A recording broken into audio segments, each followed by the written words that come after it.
on Thursday and Friday, while on Saturday and Sunday morning, there's a slight chance of some snow flurries and wintry mix. Take cover. I'm Brian Leonard with your on-point local weather. WQXL Columbia, W264DF. From the Bart Fireside Studio, the solution for keeping you warm this winter. This is 107 The Point. Press that button, home stew. This is Sports Talk with Phil Kornblum, Chris Bergen, and Pat Daniel. Sports Talk is heard across the state on radio affiliates of the Sports Talk Media Network and is streaming live on SportsTalkSC.com, as well as Twitter, Facebook, and YouTube. The South Carolina Education Lottery lucky number to call in is 888-898-2525. That's 888-898-2525. Now, here are Phil, Chris, and Pat with tonight's edition of Sports Talk.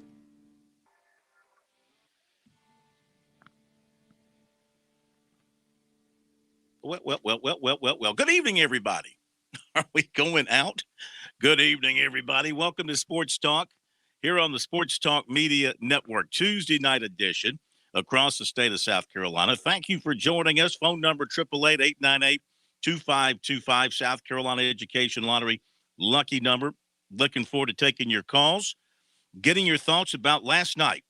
Congratulations, as much as it pains me. Please wash my mouth out with soap after I say this. Congratulations to the Georgia Bulldogs, national champions. That hurts to say. It's unnatural. It's unnatural to say that. But you know what? They probably, when you boil it down, and it's hard to explain what happened to them in the SEC championship game. I guess everybody can have a bad game. But top to bottom, week by week, from the get to the end, probably the best team in the country. And they proved it last night with a tremendous performance in that win over Alabama. We'll break it down. Chris and I will talk about what we saw and what we think, and we'll get some expert breaking down of the game from the coach, Zach Willis, at 7:05. And love to hear from you and your thoughts about the way that game played out, the way the college football season played out, and looking at that game and looking at those two teams and thinking about Clemson and South Carolina in particular. Can they be there next year? Can one of those teams be there next year? And I know the obvious answer is, well, of course Clemson can be there. But can they? Clemson, remember, lost 3 games this year. It wasn't like it was a one-loss Tiger team that just missed the playoffs or lost in the semifinals. They were in the Cheez-It Bowl. Okay? So Clemson got knocked off the mountain. Will Clemson get back on the mountain? And then there's South Carolina with all this enthusiasm over Spencer Rattler and these transfer commitments, soon to be, I guess, signees, enrollees at South Carolina, an improved overall talent base, key players opting to come back for another year because they sent something. So South Carolina's listed at 100-1 to win the championship next year. Better odds than they had going into this past season, obviously. Can some way, somehow, the Gamecocks be that surprise team in 2022? So let's talk about that tonight here on the program. Chris is at his studio in the PD. Pat Daniels here at our studio in downtown Columbia. 888-898-2525. South Carolina Education Lottery lucky number is how you can reach us. So, Chris, I thought it was a pretty good game last night. You know, people were saying, the game's going to be overshadowed by the NFL, all the excitement from the NFL. But I think that basically died down, and I thought we had a good game last night. It did go into the fourth quarter. I thought that Georgia's defense was what we thought it was, outstanding, especially in the red zone. How many times did Alabama get down there and come away with no touchdowns, especially situations where it looked like they'd have a pretty easy time of it? That defense just rose up. I was a little surprised at how Alabama handled the last few minutes of the game offensively. I thought they started taking deep shots down the field too soon when they still had timeouts in their pocket. They still had 3 timeouts. there still was plenty of time on the scoreboard to go down and score, attempt an onside kick. I thought they got away from it there and started taking those deep shots. Maybe it could have made a difference had they done something else. Maybe not. Maybe the game was already in hand. But that was something that kind of stuck out to me. And then, Georgia, what can you say? Stetson Bennett overcame everything that happened to him in the SEC championship, but 2 excellent performances in the playoffs against Michigan and against Alabama. You can't take anything away from him. They got a little bit of their running game going, and found enough and had a pretty good day throwing the ball. But I think it goes to Georgia's defense, Chris. I think that was the standout of the game last night for Georgia, was how they were able to keep Alabama out of the end zone and trade 7 for 3 and keep the game within reach until they could score, and then Alabama made a couple of mistakes. Alabama, Phil, probably should have won that game in the first half, but you pointed out the biggest factor in that ball game last night was red zone defense by Georgia. They were tremendous inside, and Alabama at one point in time, even though they tried to run it, they ran it 30 times. Heck, they almost hit 90 plays last night in that ball game. Hard to believe with the final score being what it was. But after a while, you got the sense they figured we can't run it in. We've got to try and find a way to throw it in. That's awfully difficult inside the 10-yard line. And I thought Georgia's defense was terrific. I was joking with my wife when we were watching last night. It reminded me of the Clemson-Georgia game to kick off the season. Neither team could get anything going against those 2 defenses, and Georgia bookended the season with terrific defensive performances. And I think you're right. They were the best team, albeit take out the SEC championship game sort of as an aberration more so than the rule for them.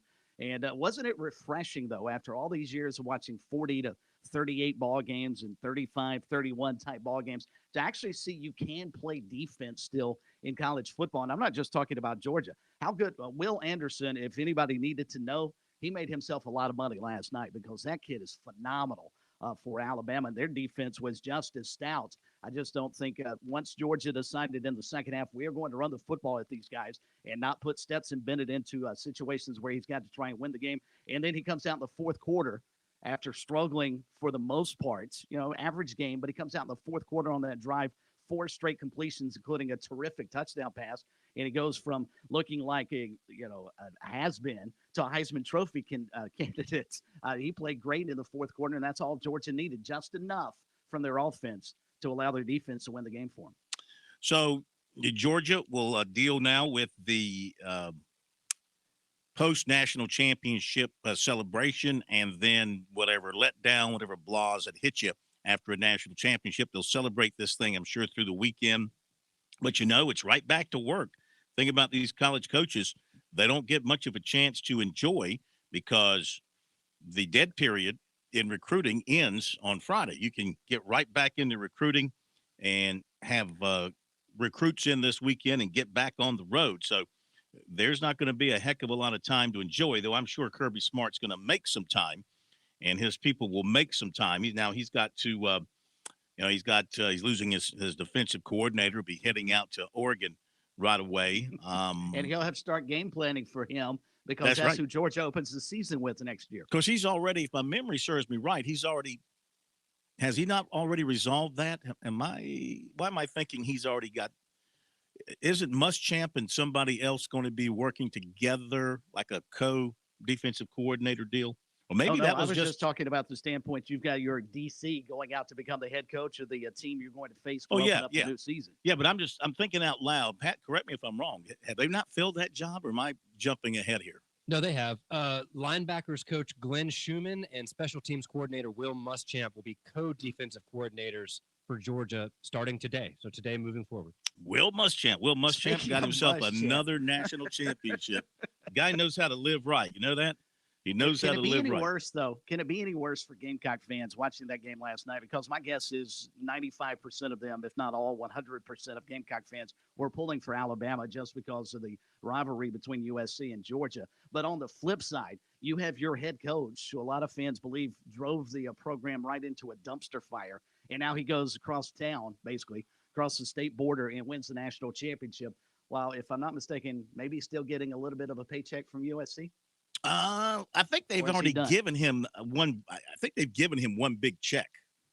I think they had to pay him like $14 million. I don't think they're doing installments, at 3% or whatever. No, I think they've paid him off, but he's doing fine. He's living well. I think he still has his house on Lake Murray. That might be where they're having their national championship celebration. So he just knows how to pick them. I'll tell you that. No he knows how to pick them. Will he ever be a head coach again? I mean, look, he's part of a national championship staff. I do think you have to give him probably some credit for the way that defense played. I mean, he is a defensive guru. Okay, nobody's going to question his defensive intellect and how he coaches defense. You don't think he had a little bit of something to do with how good that defense played all season long for Georgia? I think he probably did have a lot to do with how well they played. You're right. Some guys are made out to be really good assistants, defensive coordinators, offensive coordinators, whatever the case may be. Some guys just aren't cut out to be a head coach. And I think Will Muschamp probably falls into that category. He's a very, very good assistant, terrific recruiter. Maybe he just can't handle that next step up. And there's really nothing wrong with that, especially after you got 2 jobs as a head coach where you made pretty good money to set aside for your family moving forward. If I'm him, I'm sitting here thinking, you know what? I've got a really good gig, and I don't have to worry about everything I had to worry about at both Florida and USC. Would you have thought going into that game that Alabama, Bryce Young, would end up throwing the ball 57 times? I mean, it's funny. That's just not, what did Chuck say last night? If Georgia throws it 50-something times, he didn't mention Alabama throwing it 50-something times. That just seems so unnatural for Alabama to throw the football 50-something times like that. And I think you can credit Georgia's defense, Phil, because the 2 games where Bryce Young attempted the most passes all season long, the SEC championship game against Georgia and last night throwing it 57 times. And some of his passes, just because of the pressure Georgia got on him, made him look silly somewhat last night. And the 2 interceptions were just really bad throws. They weren't as good at, defensive play. It's just bad decisions on his part. But I think Alabama got to a situation where they felt like, well, we rolled up over 400 passing yards in the SEC title game. We can't run it against these guys. So let's try and throw it as many times as possible last night. And heck, it almost worked until the pick 6 sort of sealed it late in that ball game. Well, their last possession where the game was still in doubt, before the pick 6, they're down 26-18, and they get the ball back with 3.5 minutes to go. And, of course, they're going to throw the ball, and they moved it. They got it down to the Georgia 44-yard line, but that's where it stalled. And then he threw the interception. Still, that's when they came back with the next possession, and they still had their timeouts, and they still had a little bit of time on the clock. I mean, you could score an onside kick. That's where I thought maybe they could have taken some shorter passes and moved the ball down the field and maybe scored within a minute or 2 and given themselves about a minute and try the onside kick and maybe get lucky, maybe not. But they just started heaving it deep down the field, and there was just, Kendrick was outstanding in his coverage last night. He really played well, and so did the rest of the Georgia secondary. There was not a lot of – and you got to say this in all honesty, Alabama lost their best receiver. I'm just about to bring that up. And they were already without their best receiver. So he was really throwing to guys that weren't major contributors for most of the season, young guys who'll be good players down the road, but he didn't have his horses at wide receiver. No, you take Jamison Williams out of the mix, and you already have lost Mechie as well. It's even at Alabama, sooner or later you're going to run into a depth issue, and I think Alabama did, especially in the second half when Bryce Young didn't have those 2 guys he could rely upon. And when Georgia realized that, I think they said, all right, we're pinning our ears, and we're not going to worry about the run. They've already proven they can't run it on us. So we're going to come and get after Bryce Young, because if he throws it, who's he throwing to? I mean, they had some guys make a few plays for him, but you look at that entire second half, and really just dominated by Georgia. All right, let's hit the break. We'll get to your phone calls, 888-898-2525. South Carolina Education Lottery. Lucky number to Sports Talk since 2002. More than $572 million in lottery proceeds have been used to fund Palmetto Fellow scholarships for the state's college-bound students. Learn more about the lottery's impact at seeducationlottery.com/educationwins. Playing for fun is a win for education. We'll be right back. Touchstone Energy cooperative members save more on electricity, and members save more on insurance, groceries, healthcare, restaurants, travel, concerts, and sporting events through Co-op Connections. Touchstone Energy is an alliance of the member-owned electric cooperatives, and as a member, the power is yours. Experience the power of co-op membership with Touchstone Energy and find out how much you can save on electricity and a whole lot more at touchstoneenergy.com. Relax on and off the field with Founders Federal Credit Union. With services like Founders Online and the Founders app, you'll enjoy all the perks of a big bank with local personalized service. If you're looking for low rates, look to Founders. Not a member? Joining Founders Federal Credit Union is easy. Visit relaxjoinfounders.com or one of our more than 30 office locations to see if you qualify for membership. Services require credit evaluation. Terms and conditions apply. Founders Federal Credit Union is federally insured by NCUA. I'm attorney Jim Corbett. I love sports, and I've helped people for over 30 years. Contact me at jim@jimcorbettattorney.com when the insurance company won't pay your claim or you have complicated issues. Some other business causes your business to lose money, jim@jimcorbettattorney.com. When you lose a relative and find out you got cut out of a will or don't get what was promised. When you have serious injury, like from a wreck or mishap or on the job, jim@jimcorbettattorney.com. All South Carolinians aged 5 years and older are now eligible for the COVID-19 vaccine. For help finding a vaccine location in your area, visit scdhec.gov/vaxlocator or call 1-866-365-8110. COVID-19 vaccines are free and don't require ID or insurance. Visit scdhec.gov/vaxlocator or call 1-866-365-8110 to find a vaccine location near you.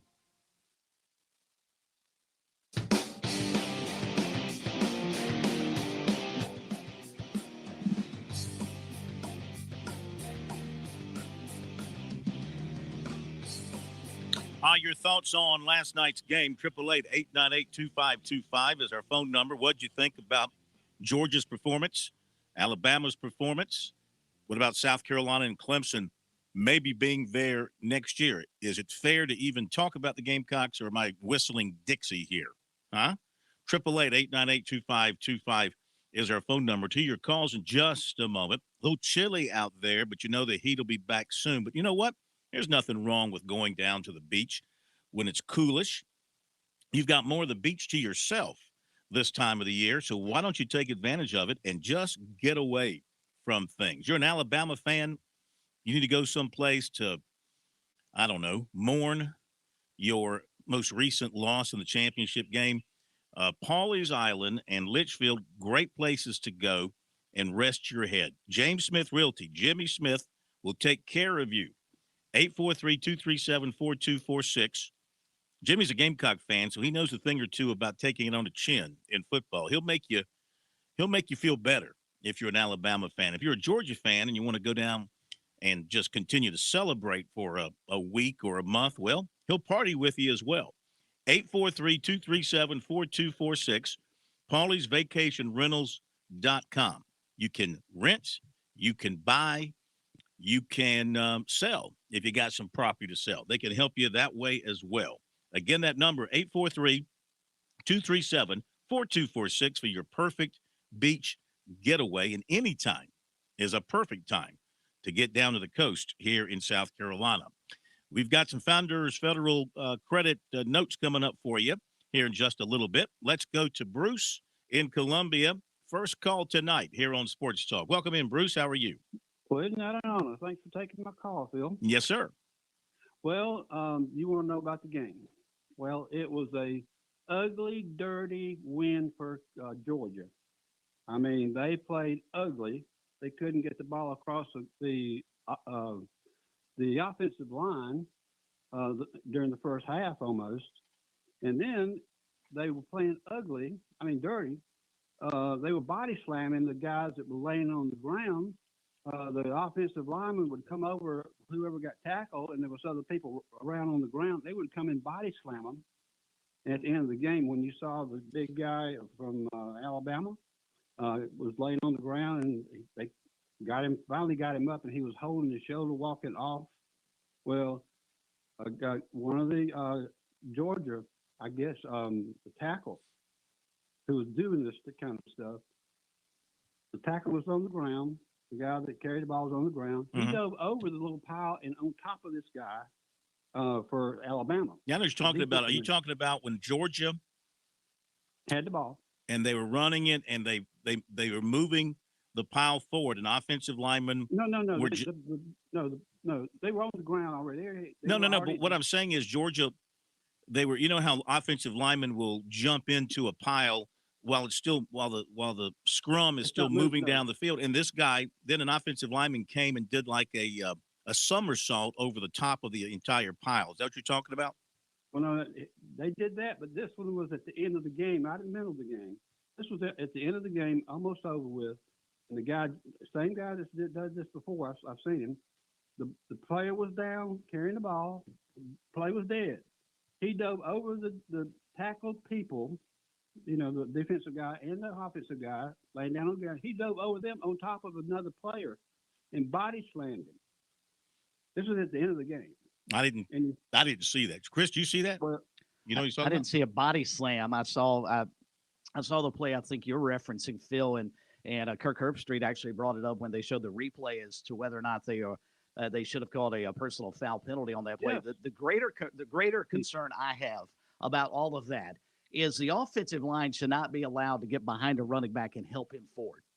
That rule needs to change because that's not the spirit of the game. If you can get into a scrum, why not take 11 guys, put them all around the line of scrimmage, just turn and hand off to your tailback and have a big circle around him running down the field? Yeah. That rule has got to change. Plus, what about the safety factor of that? I mean, you've got a running back being held up. I've never liked it from the defensive standpoint when you've got the running back held up and they just don't blow the whistle and they let defensive guys just keep piling in, and then the offensive guys are coming from the other side. What about the safety factor there? Yeah, it's not good. It's not football. It's rugby. Well, that is rugby. You're right. Yeah, what you got, Pat? Just guys, remember that immediately comes to mind for me, the famous Bush push from 2005. Remember when Matt Leinart, quarterback then for Southern Cal, pushed Reggie Bush across the goal line to help them win at Notre Dame and what a lot of people called to be the game of the year. And at the time, it was illegal to push a player forward. The NCAA ended up changing the rule that offseason, and now we've seen ever since linemen, quarterbacks, whomever are actually legally allowed to push players forward. But I'm with you guys. I like the old rule better where you shouldn't be able to have a whole, like 5 of your guys come together and push one guy forward. It kind of defeats the purpose. Well, it's not football. Right. It's rugby at that point. You're exactly right. That's the old push. Right. But anyway, I'm glad, Georgia finally won a championship. They deserve it after all these years. Well, they've won 3, but 40 years in between, 41 years, 80 to now. When was this now? I mean, I was living during then. Yeah, they won one in 1980, and they won one back in the 40s, didn't they? They've won that 3. Was 3 decades ago. Oh, yeah. I mean, listen, it's been a while. Hey, thank you very much, Bruce. We appreciate the phone call. 888-898-2525 is the phone number here on Sports Talk. Got some lines. We're talking about the Alabama-Georgia game last night and Georgia's national championship victory. And that defense did go out in style, Chris. Only 30 rushing yards net allowed to Alabama. I guess that's why they threw it 57 times. They learned this time around that no sense trying to run into a brick wall. And Alabama's offensive line, especially the right side, had been criticized during the season as having some issues. Played a little bit better in that SEC championship game and then against Cincinnati in the playoff. But their issues came back last night to be noticeable. They couldn't handle Georgia up front. No, they couldn't handle the stunts. And Channing Tindall from over at Spring Valley High School had a terrific game for Georgia. So now their defense, man, they were lights out last night as they have been. I mean, just go back and look at their numbers all season long, how little they've given up on the ground and how few points they've given up all season. No, they were terrific and really played. And I think Alabama may have gotten a false sense of security by how easily they were able to move it against Georgia during the SEC title game. It may have been a better test for them and that offensive line having played Michigan in the semifinals. That may have given them a better gauge, especially considering how good Michigan's front four is, than having to go through Cincinnati. Heck, they just totally dominated Cincinnati, who was overwhelmed from the get-go in the trenches. Yeah. I think Alabama may have felt a little bit overconfident going into that matchup with Georgia last night. They got smacked in the mouth and really had no answer. Georgia's defense last night, 4 sacks, 9 tackles for loss, 2 interceptions, a block, and they broke up 8 passes. Okay? That's salty defense. We'll be back.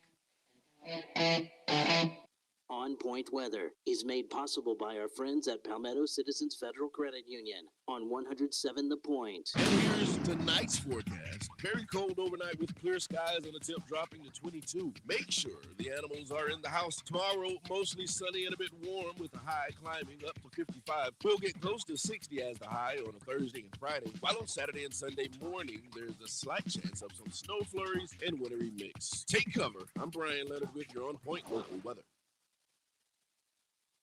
Hey, who wants to make a resolution they can keep? Let's resolve to eat better pizza. Come on, you can do it with the Mellow Mushroom Pizza Bakers. Let's start slow with the crust. We'll hand toss that spring water dough just for you. Then add the freshest ingredients and serve it hot. Now, lift it, you're doing it. It's a change of pizza lifestyle. Happy New You from the Mellow Mushroom in the Vista and on Sunset in Lexington. With SRN News, I'm Jason Walker. Verbal battles over Ukraine heating up. Both Washington and Moscow today taking uncompromising stands ahead of more talks amid a Russian troop buildup. United States rebuffing a demand to halt NATO expansion. The Kremlin says it will quickly see if it's even worthwhile to continue negotiating. A lot of trouble on Capitol Hill and hard feelings today. Dr. Anthony Fauci angrily accused Kentucky Senator Rand Paul of making false accusations. Rand Paul has repeatedly said that Fauci lies about the pandemic.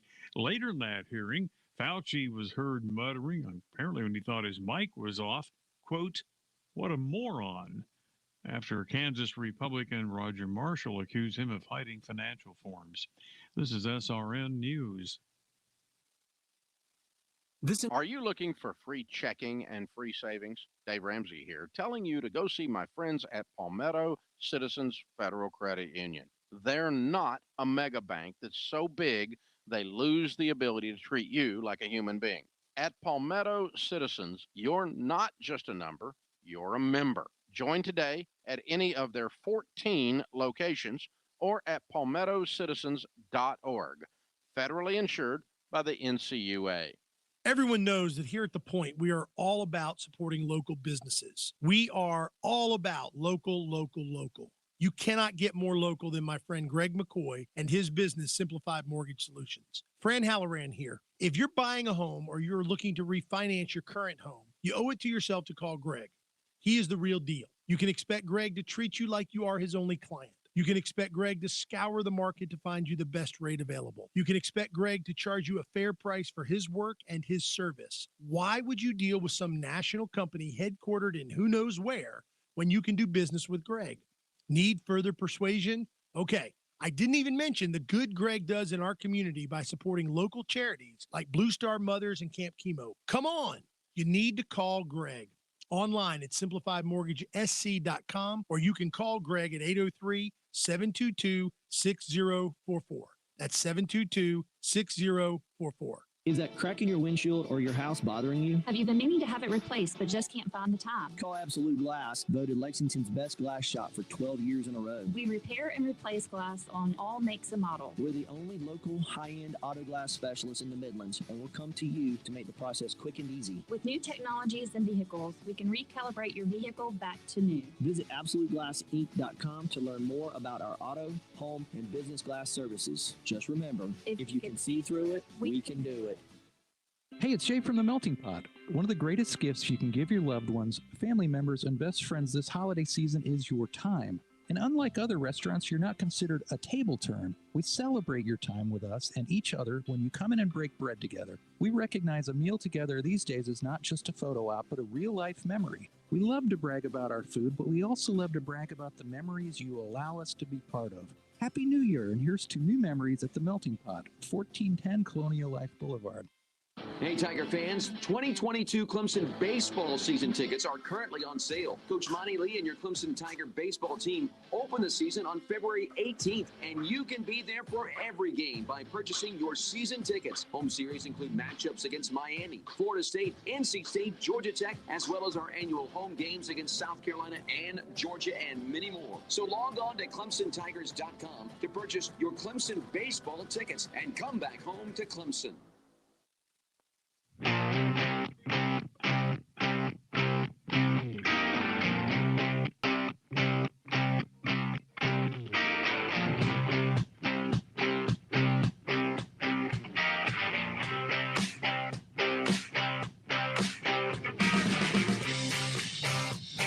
Tuesday edition of Sports Talk. Good to have you with us. Phil Kornbluth, Chris Bergen, Pat Daniel. Love to hear from you. 888-898-2525. South Carolina Education Lottery lucky number here on Sports Talk. If you'd like to jump in on the program, South Carolina, Tennessee underway in the first minute there in Knoxville. Gamecocks have to protect the basketball better than they have been. They've been turning it over quite regularly the last two games, and they're only down 1-0 in the first minute. So not a horrible start. One more turnover than they do points. So already 2 turnovers for USC in the first minute and a half. Am I correct, though? It's still 1-0? Yes, it is still 1-0. So it's Tennessee defense. went 1 of 2 at the line. You got Vanderbilt, Kentucky tonight in Nashville. You got Pittsburgh at Syracuse, Miami at Florida State, Ole Miss at Texas A&M, Auburn at Alabama. Good time to play that game. What else we got? That's it involving our state teams. Speaking of Alabama, golly, did you see the number of players who hit the transfer portal, John, out of Tuscaloosa today? It was one after another. I don't know. I mean, I just saw, this guy from Alabama, that guy from Alabama. I didn't recognize any, really major names, but maybe they were younger guys. But, yeah, they've been hit with the transfer portalitis today, getting out of Tuscaloosa for whatever reason. I guess they don't like winning all the time there in Tuscaloosa. Let's pass along a few more notes from today. We take a look at our Founders Federal Credit Union notebook here on Sports Talk. And right now, you can get mortgage notes at Founders for as low as 2.33%. So you're looking to refi or purchase, give the folks at Founders Federal Credit Union a call, and they'll hook you up with a great rate right now. And you better grab them while the rates are good. Looks like the New York Giants have fired Joe Judge as their coach. Of course, they are in the process of hiring a new GM, and they fired Joe Judge, who could not get it done. Aaliyah Boston from South Carolina, SEC Women's Basketball Player of the Week. Matt Rule, the Panthers, fired 3 assistants. Special teams coordinator Chase Blackburn, offensive line coach Pat Meyer, and defensive line coach Frank Oakham, all fired today by the Panthers. Furman coach Clay Hendricks announced today the hiring of Justin Roper as the Paladins' new offensive coordinator and quarterbacks coach. He comes to Furman following 2 seasons at Holy Cross, where he was the offensive coordinator. Batesburg-Leesville has a new head football coach, a name familiar to high school football fans in South Carolina, Gene Cathcart, formerly at Greenwood and formerly at Seneca. Most recently, he has been in Georgia, and he will replace Gary Adams, who stepped down after 5 seasons. Earlier today, Cathcart announced on social media he was leaving Jefferson High School in Georgia and did a really good job there. Been there since 2015 and promoted to head coach in 2017. Won a state championship in 2020, 51-11 during his time there. The old Daniel High quarterback. Remember that? Gene Cathcart was a quarterback back in his day at Daniel. If my memory serves me right, which is, that's a question. but good to have him back in South Carolina. He'll do well at Batesburg-Leesville, which is a proud high school football community there in Batesburg-Leesville.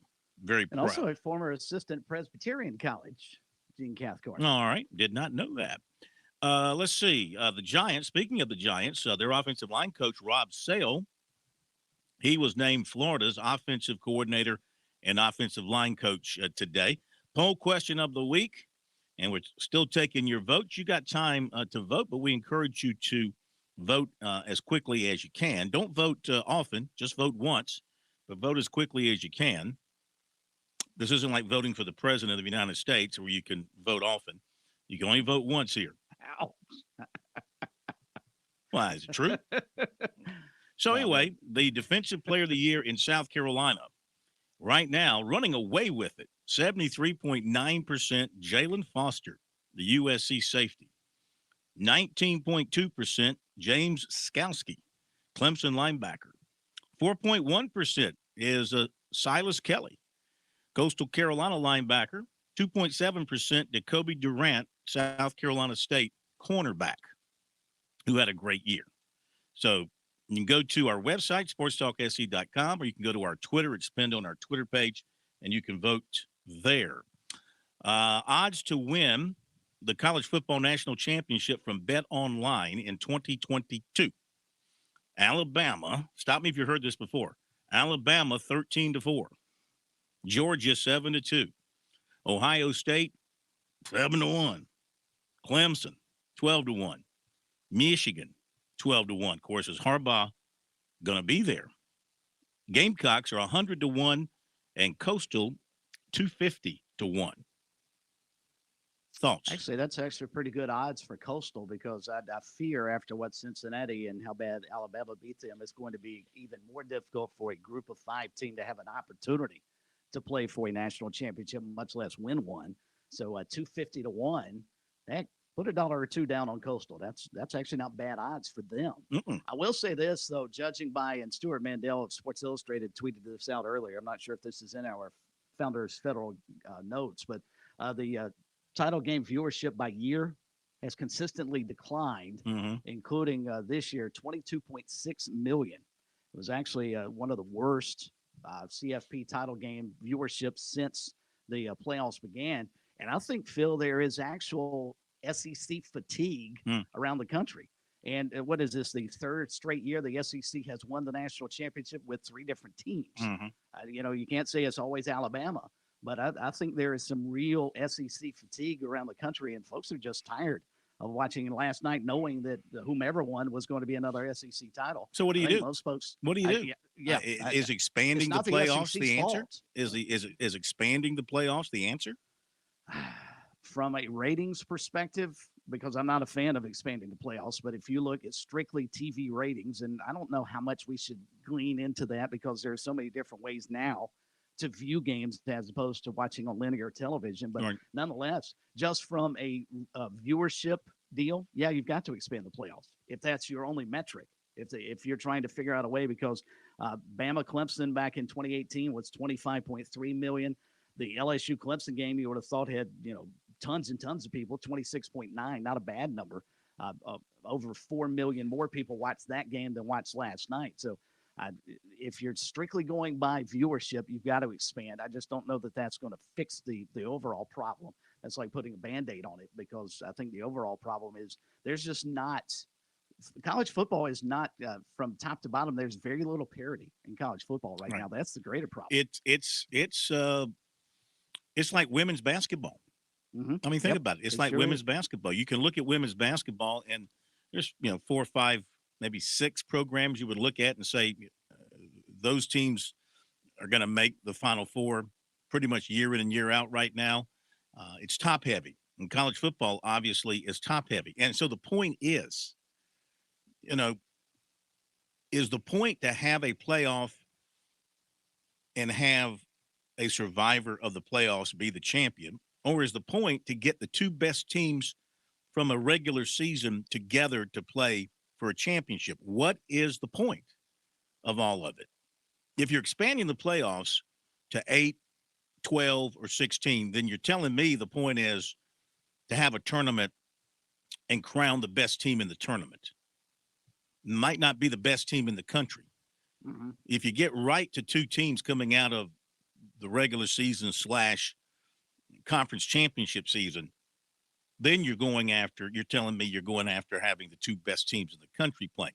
The team that wins the NCAA basketball tournament is not always the best team in the country for that year.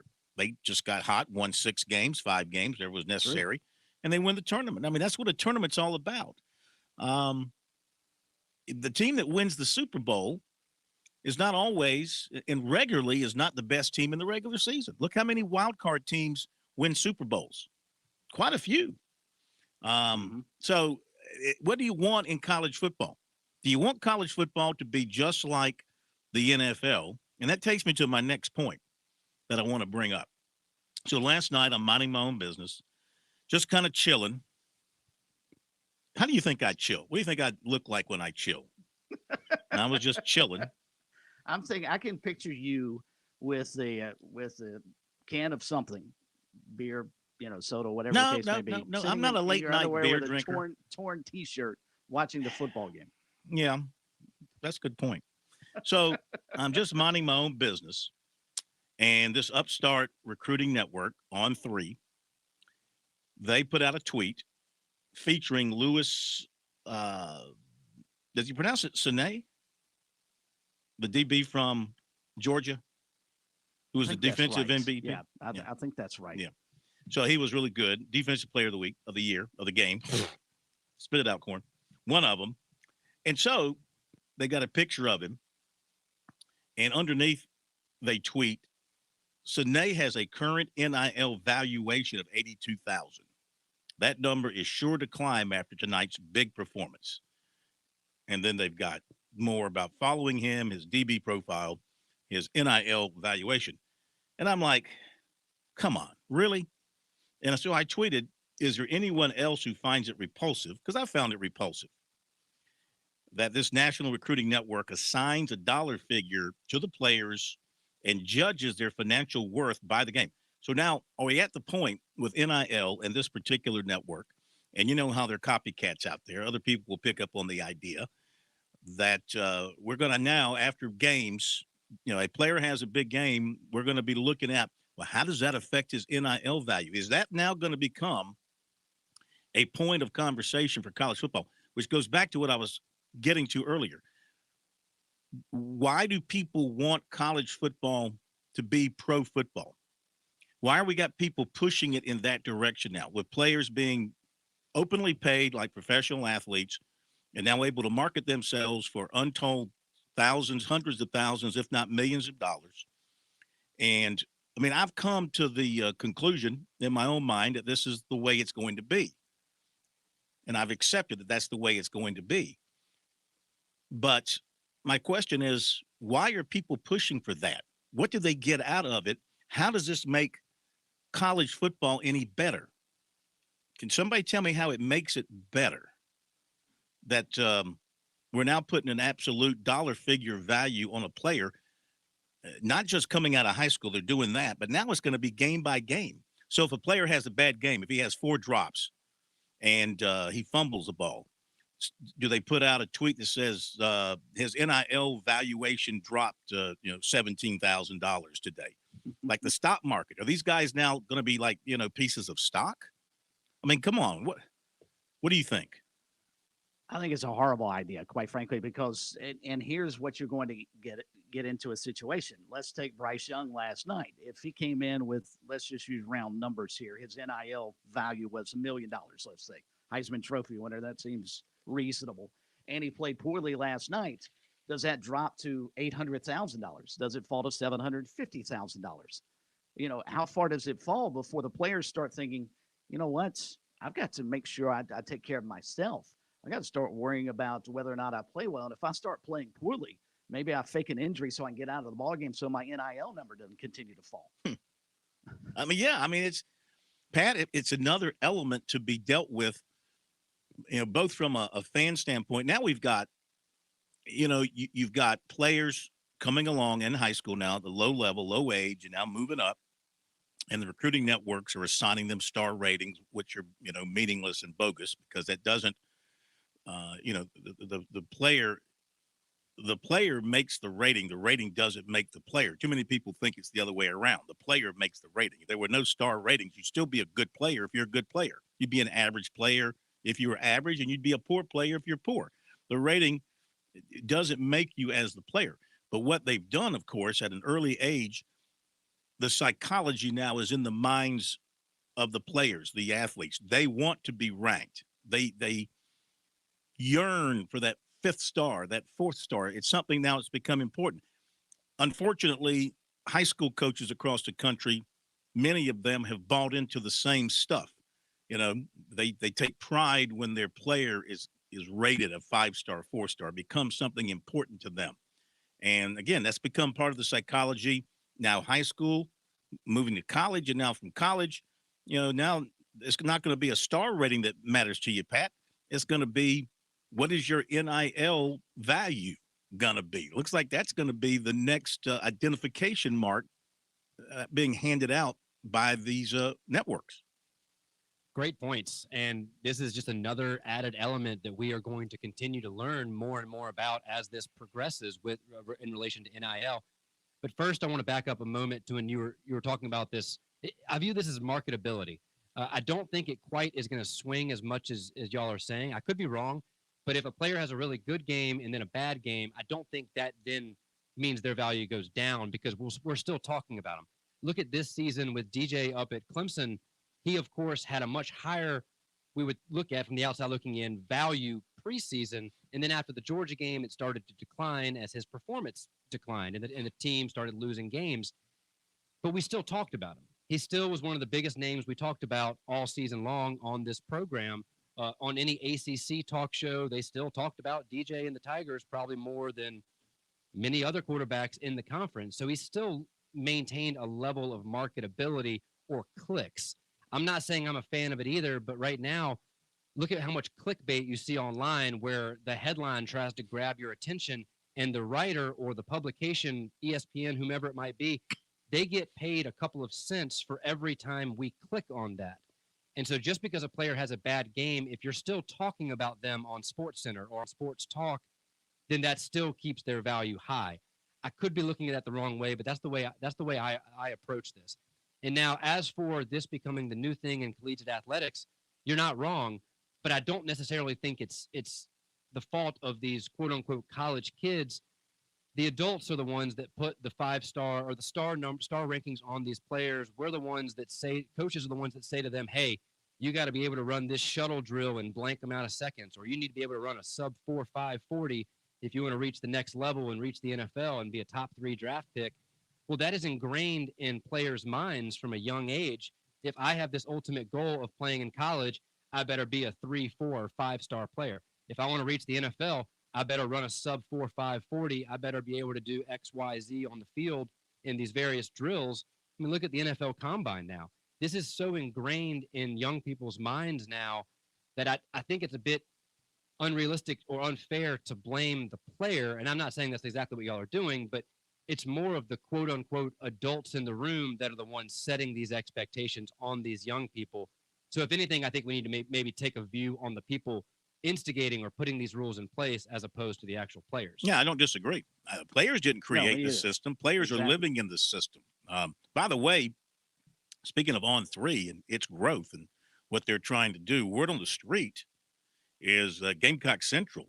And this makes sense when you think about it. Gamecock Central has jumped into the NIL stuff by becoming a portal for NIL activity for USC athletes, and they pay USC athletes with money that their members give them to come do interviews on their website. Word on the street is they're going to join the On3 network and leave Rivals, which would leave a gaping hole for Rivals in their coverage of an SEC team. We'll be back after the break. I'm not like some whoop-de-doo executive chef. I consider myself more of a baker than a chef. I like working with my hands. I like turning regular ingredients into like something spectacular. The South Carolina Education Lottery has funded over 450,000 life scholarships in our state, giving countless students a chance to answer their calling, just like Aaron. Your passion is our purpose. We've got Major Billy Downer with us here from the Department of Natural Resources. Major Downer, hunting season is upon us. How do we stay safe in a field? There are 3 rules that every hunter should follow when they're hunting with a firearm. Number 1, treat every firearm due to respect a loaded gun. If you treat your firearm as if it's loaded, you'll always, number 2, keep that muzzle pointed in a safe direction. And number 3, when you decide to pull the trigger, make sure of your target, identify it, and know what's beyond it in case you miss. And remember, life's better outdoors. Visit dnr.sc.gov for more. COVID-19 booster shots are now available for all South Carolinians 16 and older. Increase your protection from COVID-19 by getting your booster shot. Learn more at scdhack.gov/COVID-19 booster. Keep fighting the spread. Wear your face mask. Stay 6 feet apart. And get vaccinated. Join us and fight the spread. Visit scdhack.gov/vaxfax. Founders is offering a low-rate mortgage with up to $4,000 in closing costs to full-time hospital employees, honoring your frontline efforts against COVID-19. With no PMI, no origination fee, and no limit on the loan amount, you can't go wrong. Visit founders.com/HEC and apply for your hospital employee choice mortgage today. Membership qualification required. Terms and conditions apply. Institution NMLS identifier number 410646. Founders is an equal housing lender and is federally insured by the NCUA.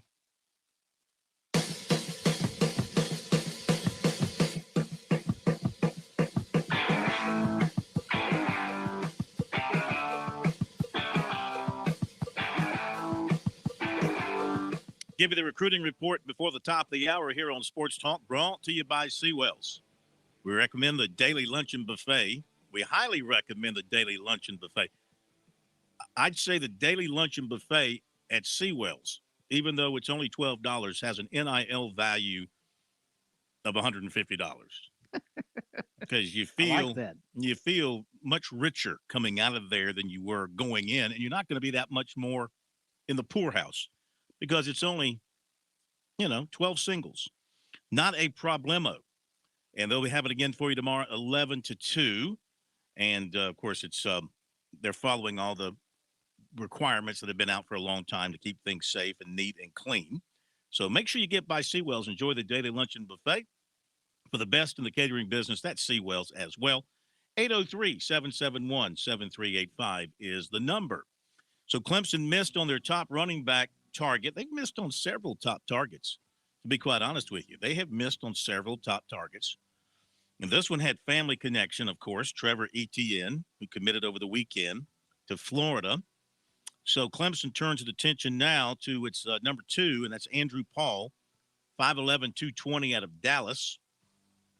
C.J. Spiller offered him last week after kind of getting the feeling that Etienne was not coming his way. Notre Dame, Michigan, Auburn, Michigan State among the other offers for Paul. He's got 22. And he said that Spiller's been showing a lot of interest.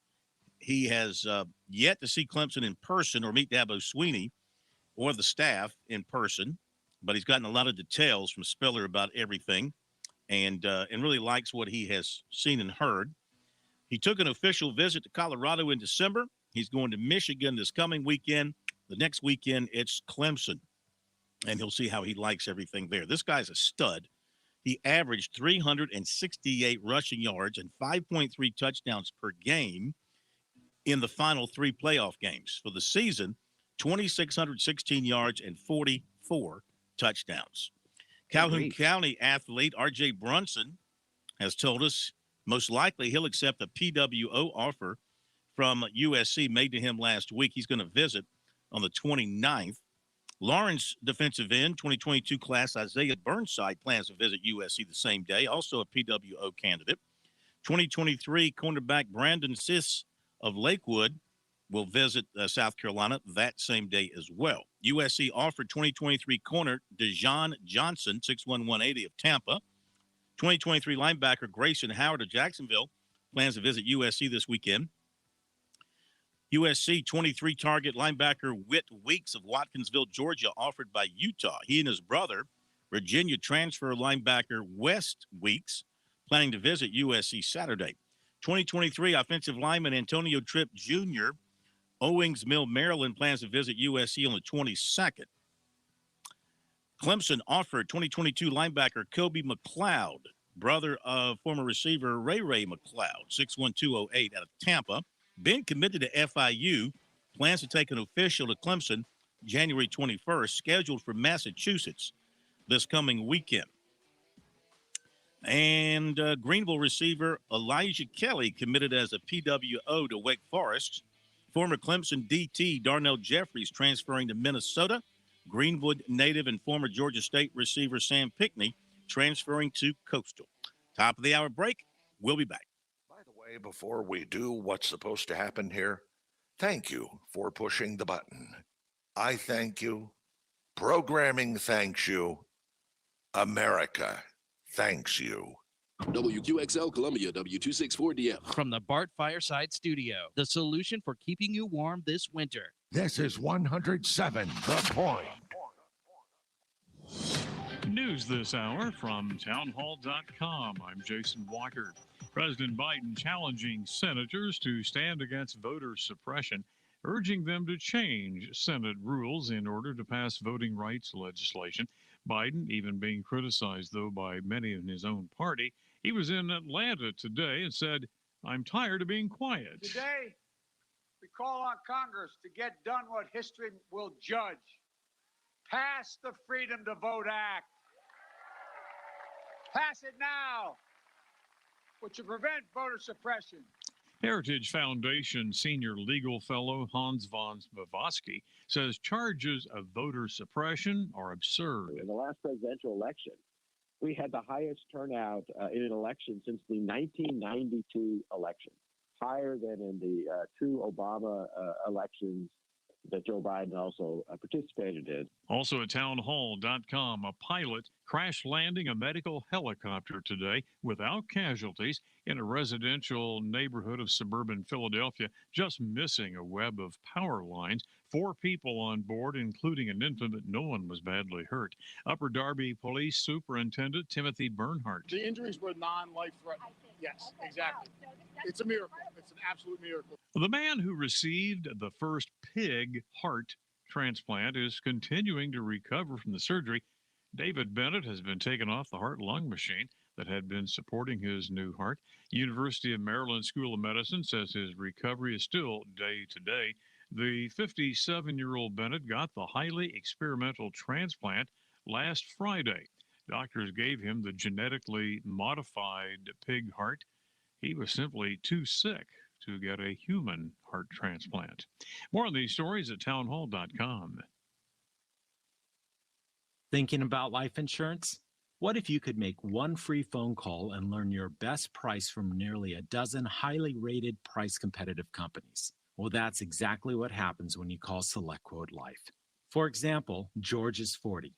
He was getting sky-high quotes from other companies because he takes meds to control his blood pressure. But when I shopped around, I found him a 10-year, $500,000 policy for under $25 a month. I'm SelectQuote agent Dan Savino. And believe me, if SelectQuote isn't shopping for your life insurance, you're probably paying too much. For a free quote, call 800-523-3771. That's 800-523-3771. 800-523-3771. Or go to SelectQuote.com. Since 1985, we shop, you save. Get full details on the example policy at SelectQuote.com/commercials. Or price could vary depending on your health, issuing company, and other factors. Not available in all states. Moscow and Washington both taking uncompromising stands today ahead of more talks amid the Russian troop buildup near Ukraine. United States rebuffing a demand to halt NATO expansion. Meanwhile, the Kremlin saying it would quickly see if it's worthwhile to even continue the negotiations. State Department Undersecretary Victoria Nuland. As the Deputy Secretary said yesterday in Geneva, Russia now has a stark choice to make, whether to take the path of diplomacy and dialogue or instead seek confrontation, and the massive consequences that will bring.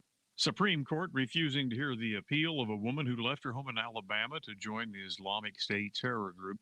Hoda Muthana surrendered as Islamic State fighters fell to U.S.-backed forces in Syria, said she wanted to come back to the United States. Breaking news and analysis, townhall.com. The Dennis Prager Show weekdays at noon right here on The Point. Take time for a visit to PragerU. We'll tackle today's issues, interview intriguing newsmakers, do some teaching and some learning together on 100.7 The Point and make thepointradio.com.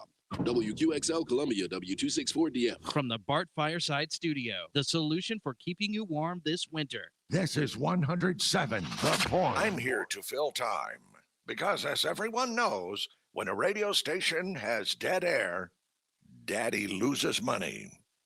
Albeit these guys are getting such a deal, Daddy's not losing that much money. So take that, Mr. No Raise in 48 years.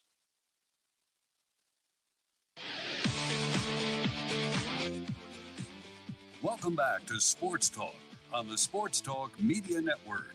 You can reach the guys with the South Carolina Education Lottery lucky number, 888-898-2525. That's 888-898-2525. Now back to Phil, Chris, and Pat with the second hour of Sports Talk on the Sports Talk Media Network.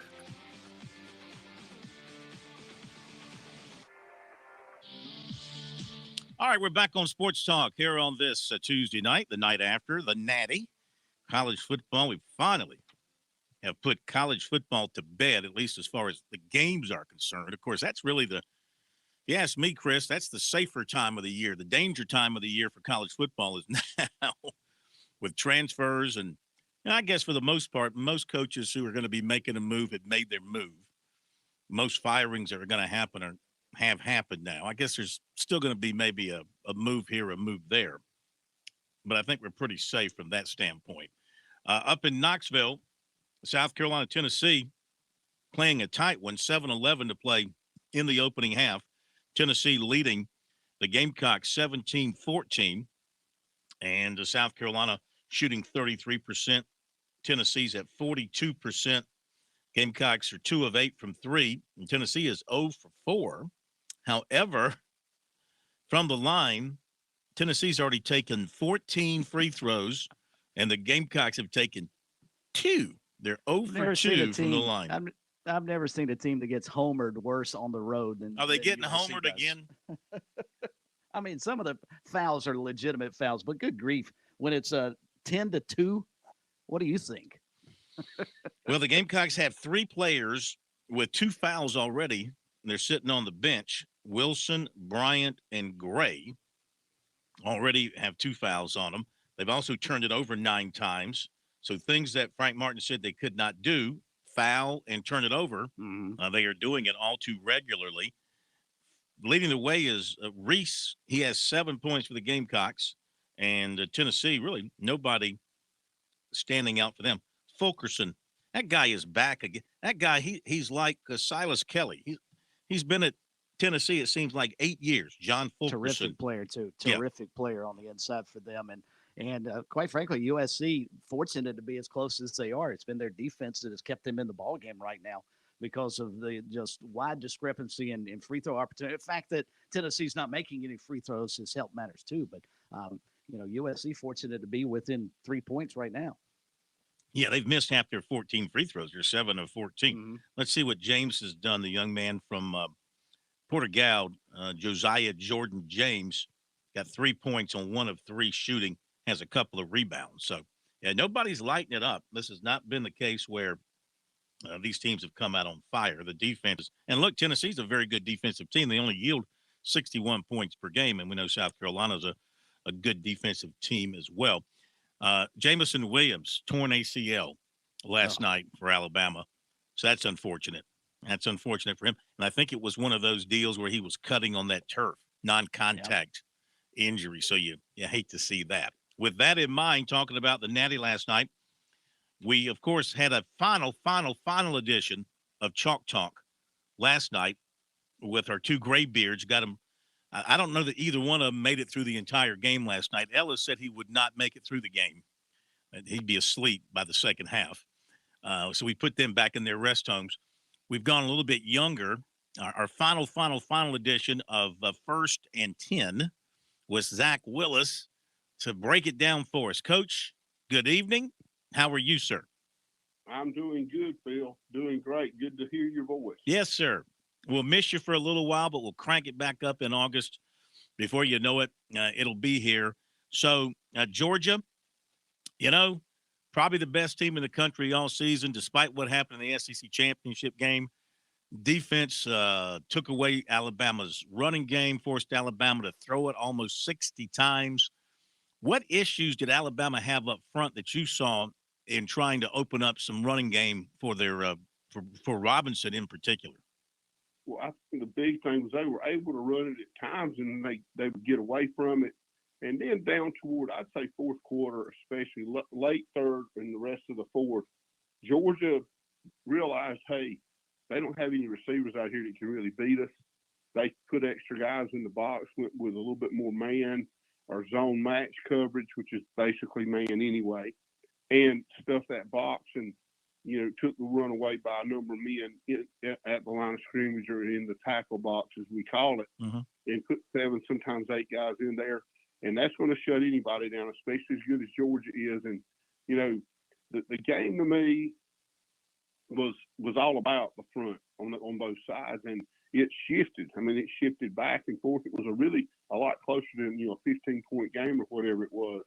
30, the final score did not indicate how close that ball game was. It was a great national championship game, I thought. Yeah. How about the very end there? I thought, well, I guess after they threw the pick 6, they had just about a minute left, a little less. They did have 3 timeouts, I think, and Alabama just started throwing deep ball after deep ball. I guess, was that just, taking your best shot? And I thought maybe they could have thrown some intermediate passes, maybe completed 3 or 4 and get the ball down the field, then try and attack the end zone, maybe score with about 25, 30 seconds left to try an onside kick. I don't know. Am I just picking something out of thin air there? I don't know. I don't think you are. I wondered about the 3 timeouts too. The first thing I think that Georgia had to do to win the game, I sent you that little text, and they did a great job. And this may have been why they didn't think they could do that, Phil, was Georgia had incredible pressure on Young the entire night, quarterback. I mean, they were in his face. He was getting hit. I think someone said 40 to 60% of the time, I can't remember the exact number, he was on the ground, whether it was a knockdown, a hurry, or a sack. They were getting to him, and sometimes only 4 rushers. Their defensive line played extremely aggressive. They never got tired and really wore Alabama out. And I wonder, sometimes as great as Nick Saban is, you can break somebody's will. And Georgia's defense was incredible in the red zone all night long. And Alabama played really well until literally the fourth quarter. They played extremely well too. But it was such a physical game. And when they lost their best 2 receivers, and I'm not making excuses for Alabama, I'm really happy Georgia was able to win that game. I think it's good for college football. But when you lose your best 2 receivers and they're huge, deep threat, it makes it hard. And Alabama had a ton of injuries, and that's the name of the game in the NFL every year. And now that we've got playoffs in college football, it's going to be the name of the game in those playoffs too. And I think it played a role last night. Although I agree with you, I think Georgia was the better team. The moment wasn't too big for them. I was a little bit worried early on that Stetson Bennett that it was going to overwhelm him, but he gathered himself up and played really well down the stretch, extremely well. How much influence do you think Will Muschamp had on Georgia's overall defensive performance this season? I think I don't know about the whole year, but I thought, honestly, looking at what they did to Alabama, I was honestly riding around down the road today thinking that looked a lot like some of Muschamp's stuff when he coached for Saban and also was the D coordinator for Tuberville at Auburn. I mean, he had a lot of stuff that looked an awful lot like Will Muschamp defense. And before the Gamecock fans get riled up, we have to give people credit. Every coach is not a head coach, but he is an incredible defensive coordinator. And I think his signature was on that field. You must have saw it too, but I thought that watching the game, some of those blitzes they ran, they twisted the tackles. That's something we hadn't seen Georgia do, and it worked. I mean, those interior defensive linemen Georgia has are absolutely incredible, and they played a heck of a game last night. And those guards, the big boy from Charlotte, was phenomenal. And honestly, thought Georgia had them for a touchdown. Turned out to be a forward pass in the first series of the game. They sacked them with 4 rushers, and I knew then it was going to be a different ball game. And once their running game was established, that cracked it wide open, because once Georgia knew they could run the football and they could get to Bryce Young, it was a whole different ball game, and it culminated in the fourth quarter.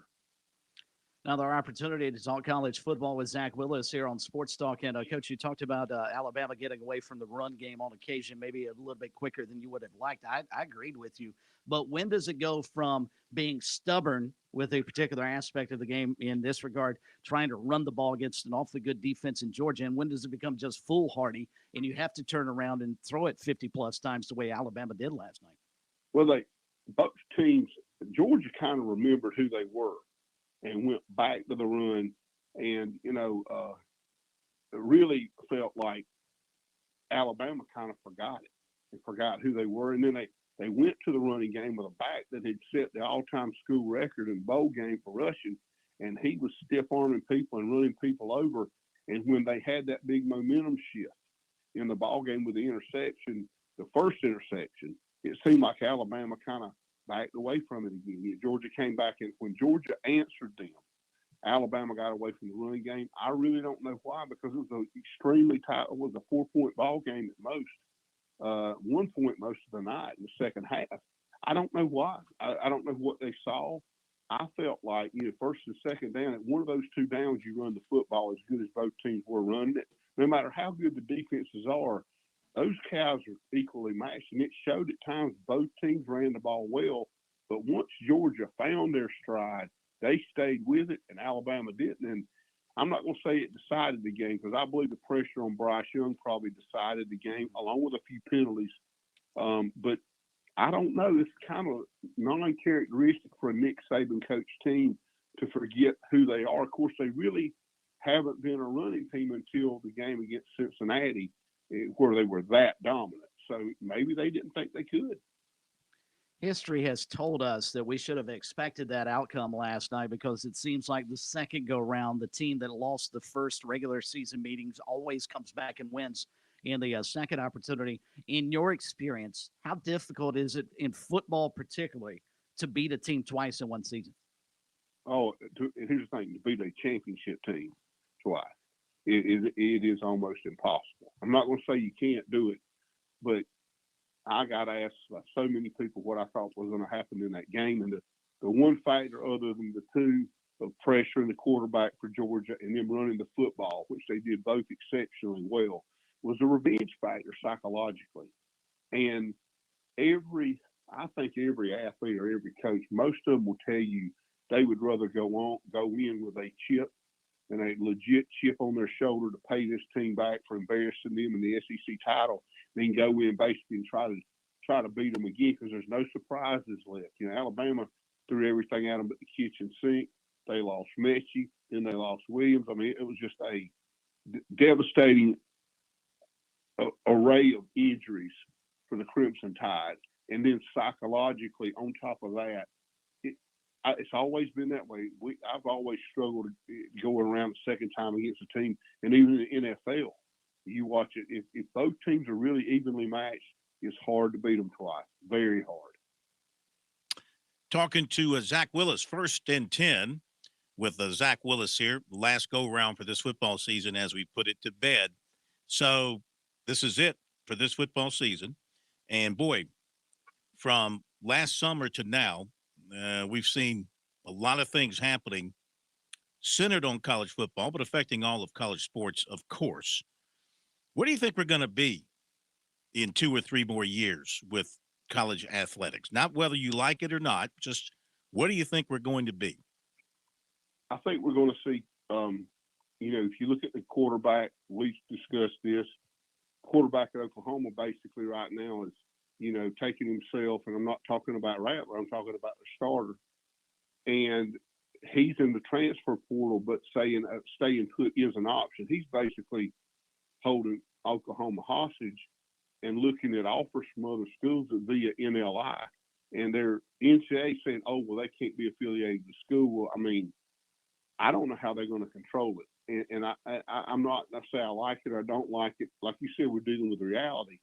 And then when does NLI become not only recruiting the kid away from a school to put himself in the transfer portal because they don't have to get permission, they can do it whenever they want to do it. They don't even have to talk to mom and dad. They can just go do it. There's going to have to be. I think there'll be chaos. I think we may see some legal proceedings over it before it's all said and done. I think most importantly, I think, and from what I'm hearing from some friends back home in the wonderful Palmetto State, we're going to see some guys forego high school playoffs or maybe even their senior year if they're an early commit, because colleges are going to say, "Hey, look, we can play this game too. We don't want you getting hurt your senior year in high school. You already committed to us. You've already got a scholarship. You can go do something else, but don't play football this year, or don't play in the playoffs, or don't play in the Shrine Bowl, whatever." But it has a trickle down effect, Phil. Yeah. And I will say this: I don't know. There could be some adjustments made because I do believe the kids need to be able to profit. But it's a very sticky situation at this point. You've got passionate people on both sides. I'm not really passionate about one way or the other, but we've got to have some common sense here and think about preserving things and keeping the integrity of college and even high school football.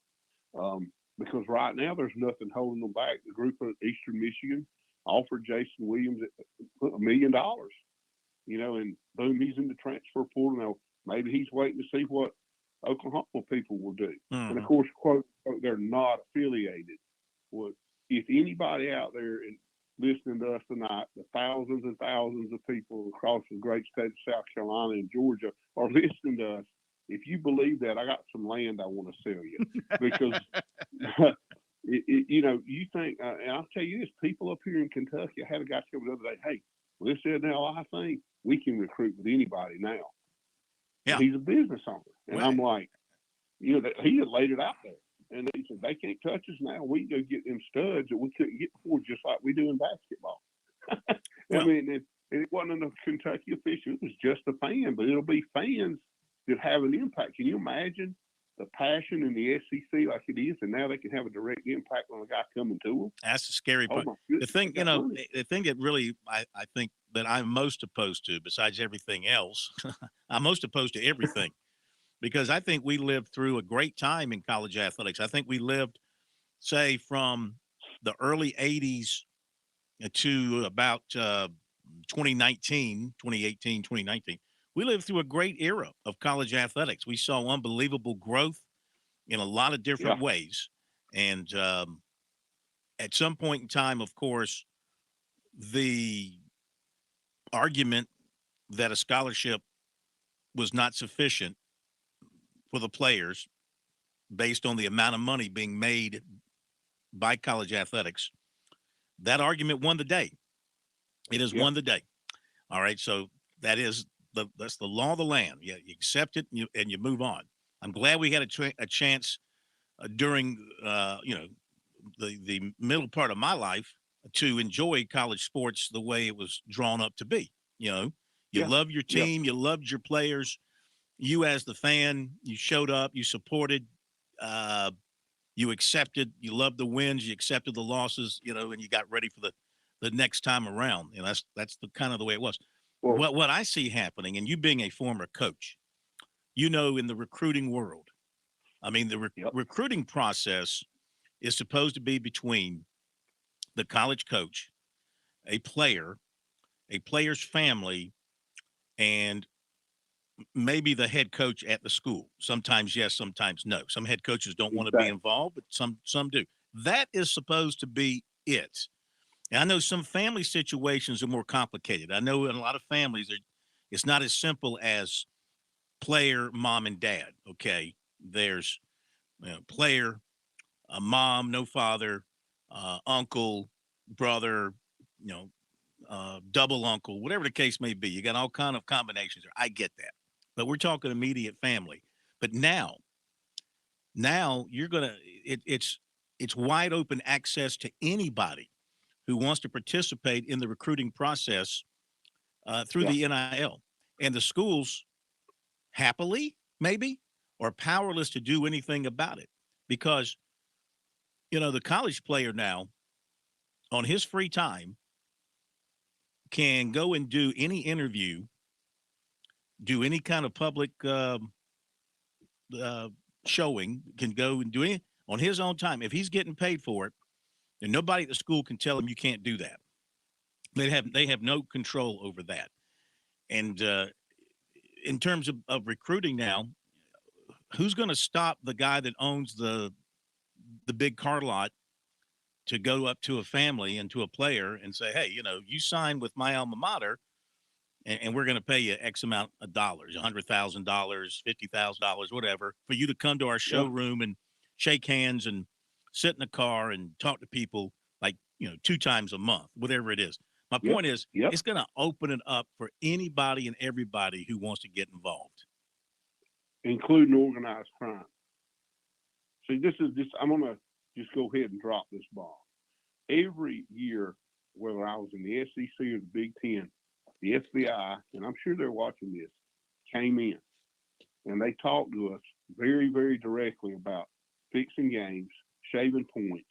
Basketball is easier to do. They told us the whole 9 yards, and they told us why they would do anything they could to bust a person of high profile because it helps them when they have those meetings about budget on Capitol Hill. If you got a lot of high profile people you busted, you get more money. And I hate to go down a dark road path, but what's to stop somebody that is not very scrupulous? It's not scrupulous anyway to pay a kid money in college. And Phil, you're right. I never thought that Furman, we won a national championship. I was not a great player. We had some guys that were phenomenal players. Ryder Nermo, Jeff Blankenship, National Defensive Player of the Year, one of the best linebackers I've ever played with and definitely ever seen. And I've seen some great ones. But, we didn't get a dime. I got a job at a flower shop from a guy that was a fan. And we worked Valentine's Day to make a little bit extra money. But that was okay because I was on an academic and not a football scholarship as a walk-on. But we always cleared our stuff because we just wanted to play football. We knew we weren't going pro. We had one guy that made it camp with the Rams off that team, I think. Maybe one more. Our offensive line, here we had a center, Steve Duggan, that was incredible. But, that was it. And other things, what about your friendships? I mean, my teammates and I still get on Facebook like the old men we are. We don't talk too much about the good old days. We have other things we talk about. We keep up with each other's kids. And I'm like, I remember when Robbie Caldwell recruited me and he was getting ready to leave to go to North Carolina State, just to make it personal here and agree with everything you said. It wasn't just for the fans. It was a golden era. It was for the athletes. And, he said, you're going to make some of the very best friends you've ever made in your life. And he was right. But I didn't pick up and transfer. When I realized I really wasn't good enough to be a Furman football team, I was going to ride the bench, even if I was lucky, and they never cut me, thank God. I was lucky enough that didn't happen. My teammates will lie and say I was good. But the thing is, the people that you remember and the people that you still share life with today at special moments are those guys that you bled and sweated with. And I just don't understand. I understand the mentality, but I have to label it as selfish. Now, if you're going to offer somebody $1 million, that's not being selfish. You've got to make a business decision. But we've got kids, jumping ship, and they don't have to sit out. There's no penalty for basically, opting out, which is nothing more than quitting. Connor Shaw said that earlier in the year. Some people kind of went off on that. But, I mean, that's the winningest quarterback in the history of the University of South Carolina. And I talked to a lot of guys behind the scenes with at least as big a name as he does, if not bigger, that feel the same way. And, money's good, but money's not going to buy the things you and I are talking about. Yeah. And in fact, it could ruin them if you use it the wrong way. And what you're talking about is basically would have been a death penalty type situation in that era of college football. You're looking at what SMU did, and it's been legalized, and they've dressed it up a little bit, but you can put lipstick on a pig, as they say back home. Still but a it's pig. still a pig. Let me say this. We got to And let you go. I'm going to say this. One of the complaints about the previous era that the college athletes would bring up and their supporters outside was that the players were just commodities being used by the schools. Well, That's not true. but I'm not saying true. my point is, whether you believe it or not, that's what they believe. But now you're talking about the way they are being identified by their NIL value, by this one website. They are commodities now. They are definitely. And if you're going to be worth $100,000, let's say, then okay, call me a commodity. But I mean, they are definitely being identified by their financial value to these people. So listen, we got to run. Thank you as always.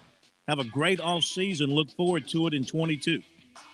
It's always a pleasure, and I can't wait to start again, guys. Thank you, sir. Thanks, Coach. Thank you so All much. right. Zach Willis, 1st and 10 here on Sports Talk.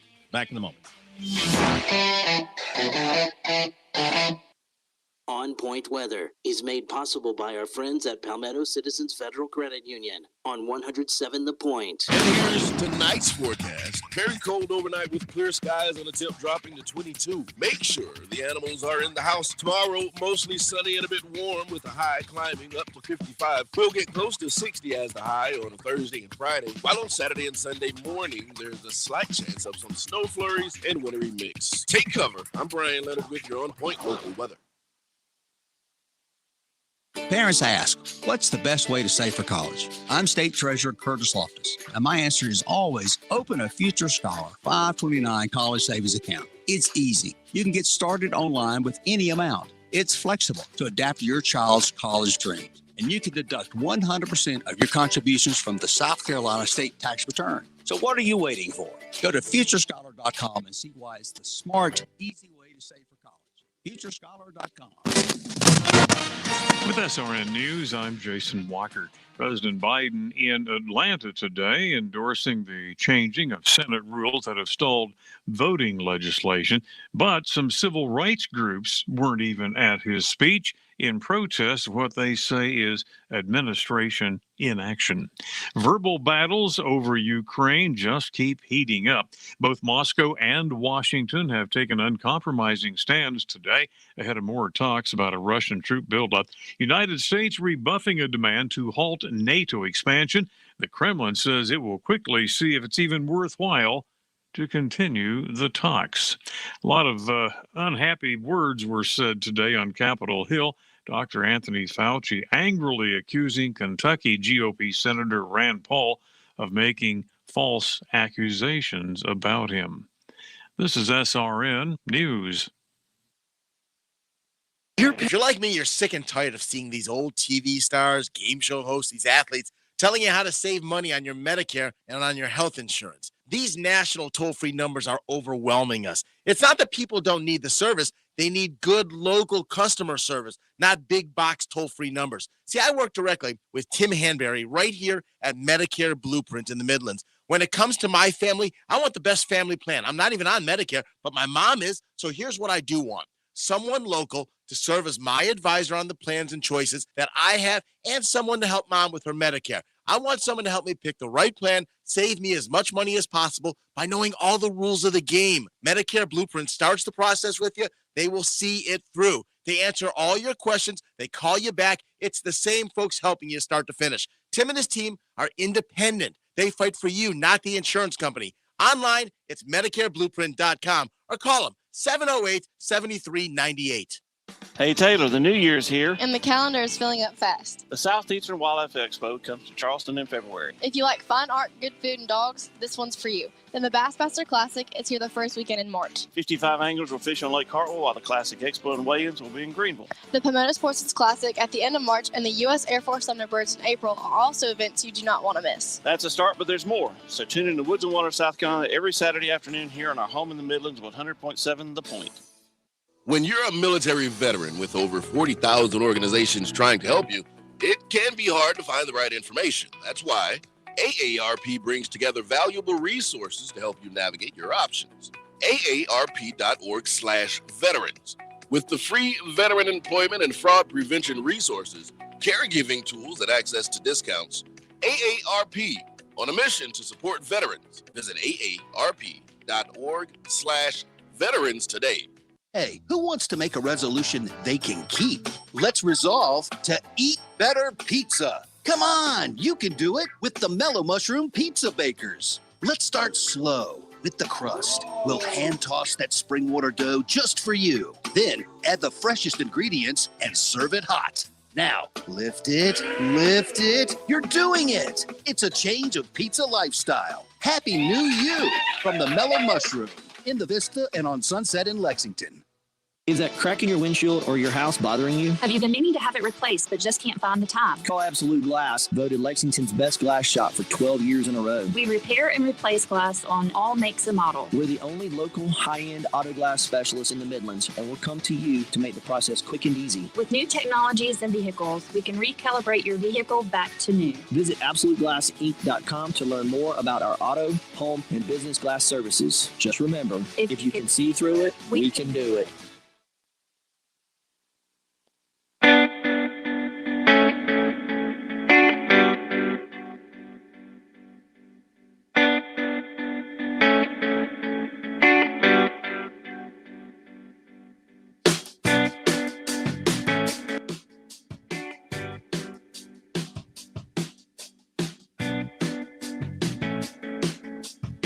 Rocking and rolling here on a Tuesday night.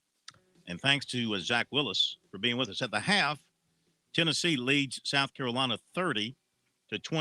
The Gamecocks 38%, the Vols 41%. They both have 9 field goals. The Gamecocks have one more 3, 4-3. But at the foul line, pretty significant difference. Gamecocks outscored by 7 at the foul line. If Tennessee were making free throws, the Gamecocks would be in a world of hurt. Tennessee is 9 of 18 from the line. The Gamecocks 2 of 6. Gamecocks have turned it over 12 times. 11 points for the Vols off of that. Gamecocks are much even on rebounds, 18 apiece. And let's see anything else here. In the paint, 10-8 Tennessee. You see, Gamecocks have got to outscore people in the paint as well. If they're going to beat good teams, they need to score in the paint. Leading the Gamecocks is Reese. He's got 10. He's having a good night. He's made 4 of the Gamecocks' 9 shots. He's 4 of 5, 10 points in 15 minutes and 3 rebounds. And Wright's got 5 for the Gamecocks. Stevenson's got 5. He's 2 of 8, not shooting it well again. 2 of 8, 1 for 5 from 3. That's the top of the scoring list for the Gamecocks. For the Vols, it's Ziegler with 7. Zakai Ziegler, starting guard, he's got 7. And Josiah Jordan-James has got 6, 2 of 4 shooting for him. And Chandler has 6 for Tennessee. And some other basketball tonight. We've got Kentucky leading late in the first half in Nashville, 34-22. Pittsburgh up at the Dome late in the half, leading Syracuse, 29-25. And you've got Miami, Florida State going to tip off at 8. Ole Miss and Texas A&M at 8:30. Auburn, Alabama, and Tuscaloosa at 9. And some other games, Penn State leading Rutgers in the Big Ten, 29-21. Baylor, top ranked, leading Texas Tech, number 10, 26-24. Marquette, 33-30 on DePaul. Liberty on top of North Florida, 24-18. I don't know why I mentioned that game. I just did. How about because no one else will. How about Bellarmine? Bellarmine, 30. Central Arkansas, 17. Trying to Big find time some basketball. other, trying to find some other scores of note, but nothing else. The College of Charleston game postponed. It was supposed to be played tonight. It's been postponed because of COVID. William and Mary, Bill and Mary, they got a little COVID thing going on between them. So that game has been postponed. And, the number, 888-898-2525, South Carolina Education Lottery lucky number. If you want to join us here for the next few minutes. So, Pat, you got the rundown on those Alabama players who transferred out today? That's right. And Corn, until you had mentioned that, I was not aware of just how many people have defected from Alabama. today alone, 5 players have entered the transfer portal out of Alabama, and that is quarterback Paul Tyson, outside linebacker Drew Sanders, tight end Jaleel Billingsley, offensive lineman Tommy Brown, and a second outside linebacker King, I'm not going to pronounce this correctly, Mwakuda.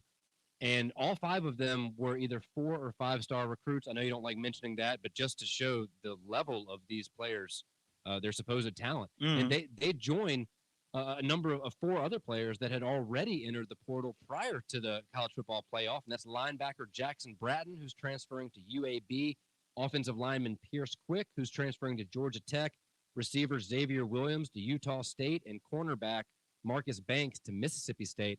It is worth also mentioning, though, Alabama, while pushing some players out, is also bringing in 2 of the top transfers from the portal, and that is star cornerback from LSU, Elias Ricks, who on the season had 31 tackles and 5 interceptions for the Tigers. He was the number 1 player out of the state of Florida in the class of 2020 by multiple publications, and then also who many people view as the top running back in the portal this year, running back Jahmyr Gibbs out of Georgia Tech, who averaged nearly 5.5 yards per carry and led Georgia Tech with 746 yards rushing on the season. Now, after you brought that up, I wanted to check that, but also look at Georgia. Georgia, to this point, has 1 player. Beginning of the year, he was a starting defensive back, Amir Speed. He has entered the portal as of 5 o'clock this afternoon. He was a starter at the beginning of the season, but ultimately lost his starting job to redshirt freshman Kelly Ringo, who had that pick 6 last night in the national championship. Reports are coming out that he is expected to join his defensive coordinator Lanning at Oregon. All right. The offseason for college football, not going to be a dull moment anymore until, something else is done. But that's the way it's going to be. Coaches moving, now players moving, and now players getting money and players getting paid and players having their value reported on by the game, by the play. I bet you at some point in time you'll have real-time value of a college player as he plays in a game. Break off a 25-yard run and score a touchdown. You'll look at your phone, you'll pull up the player's NIL value, and it'll jump up $175. Fumble the ball, get thrown for a 12-yard loss. You look at it, the value's going to drop $216, whatever the case may be. It'd be fantasy football at the collegiate level, isn't it? Yeah, which is what people want. You're getting what you want. So it's going to be, I don't think it'll be fun, but it's going to be the way it is, because I think we're getting, totally away from what we enjoy, what the purpose of college football is all about, college sports was all about. We have totally now buried that. I don't want to hear ever hear again anybody in a position of power at a college or the NCAA refer to one of their players as a student athlete. They are not student athletes. We can put that charade to bed forever. Greater concern I have, Phil, listening to Zach Willis in the previous segment was when he started talking about the trickle-down effect and how long will it be before we see high school players sitting out a playoff game or missing out on the Shrine Bowl or the Touchstone Energy Bowl because they don't want to jeopardize their opportunity. Whoa. We've already had that. We're already having that. Yeah, we had players skip out on the Touchstone Energy Bowl this past season. But can you imagine, let's take Dutch Ford, the easy example here. One of their players, let's say Antonio Williams, sat out the state championship game because he had decided, Clemson's in my offing. I can make a lot of money up there through the NIL. I don't want to jeopardize the opportunity here if I were to get hurt, much like the bowl games that we're seeing at the collegiate level. I think if that happens, I'll almost be done. I realize I've made my living on college and high school sports, but if we start seeing high school athletes step out and miss state finals and state championship games in the playoffs, I think that may be the one thing that turns my stomach enough for athletics that maybe we all need to go find something else to do. Yeah. What you got, Pat? I was going to say something else, but Chris, hopefully I'm with you. Hopefully we don't see that, but it is worth, in college, we haven't seen players opt out of national championship games. We're seeing players opt out of lower tier, quote unquote, lower tier bowl games. So hopefully you'd never see a high school kid drop out of a state championship. But to your point, what if you have a team that, say it was Dutch Fork and they got upset along the way in the regular season, and don't make the playoff, or I guess that wouldn't happen to them, but you see a team not make the playoffs, maybe they would sit out their last regular season game of the year because they don't see the incentive in risking an injury if they're not even going to have a chance at a state championship. That's a great point. But what I wanted to also go back to a minute ago, I didn't think about it to what you were just saying, Corn. What about tampering? At what point do we start discussing tampering like we see at the professional ranks? I mean, I was listing off of, this is a Georgia beat writer type website that is reporting they expect this player, Amir Speed, to join his former defense coordinator at Georgia, Dan Lanning, to Oregon. Is that not some kind of tampering charge? I mean, if you're Georgia, are you upset that you have a coach leaving for another program and he's going to take one of your top players with him? Well, once you're in the portal, you're free game. Any coach can reach out to you. So once you're in the portal, you're wide open for any contact. Now, of course, there are things happening during a season. If you're not playing, and there are schools who check the rosters, who check the snap count.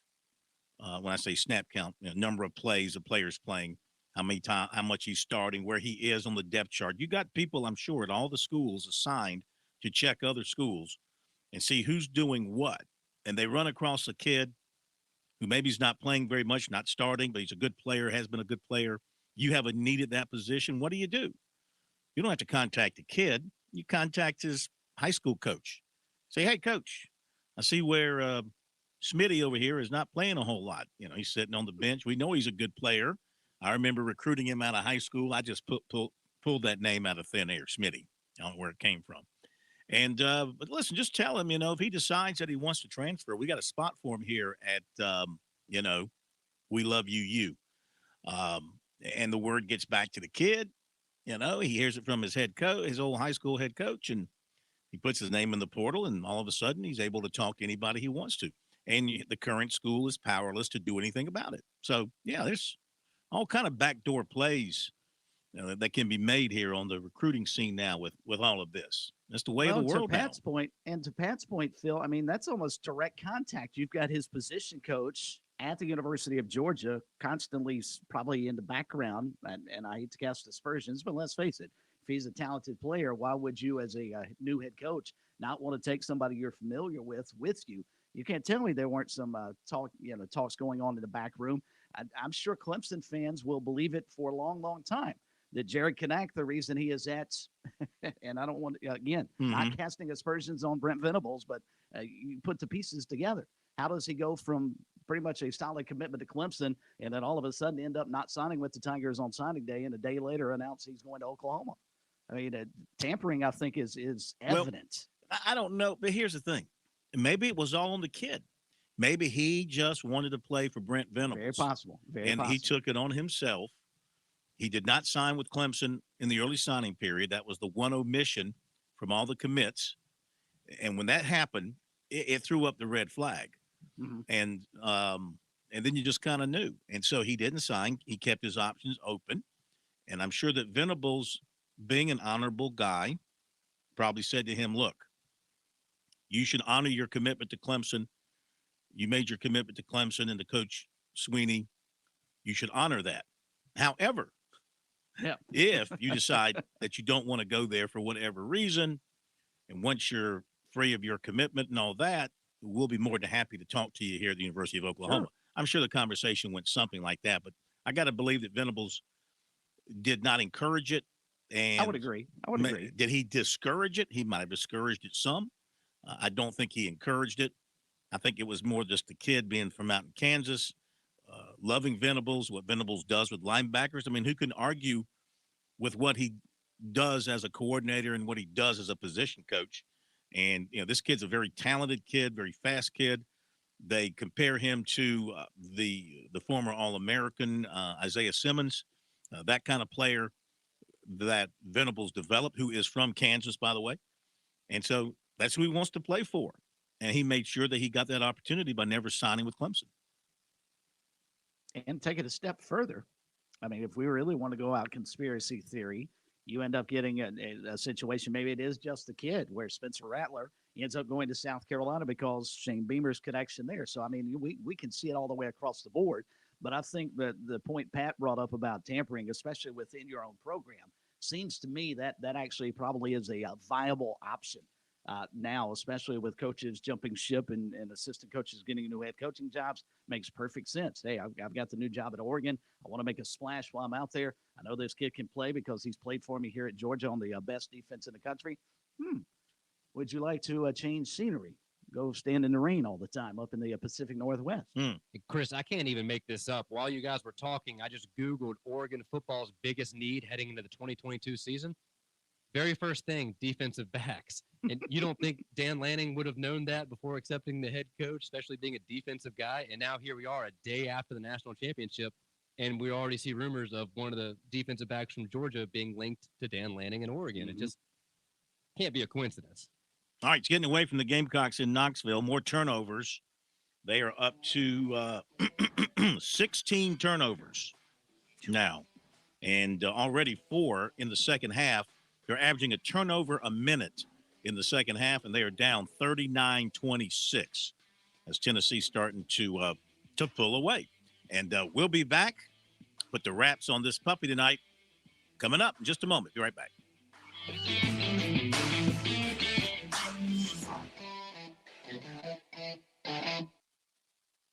I've got a math question for you. When you add tolerance, subtract prejudice, and multiply efforts to treat one another with respect, what do you get?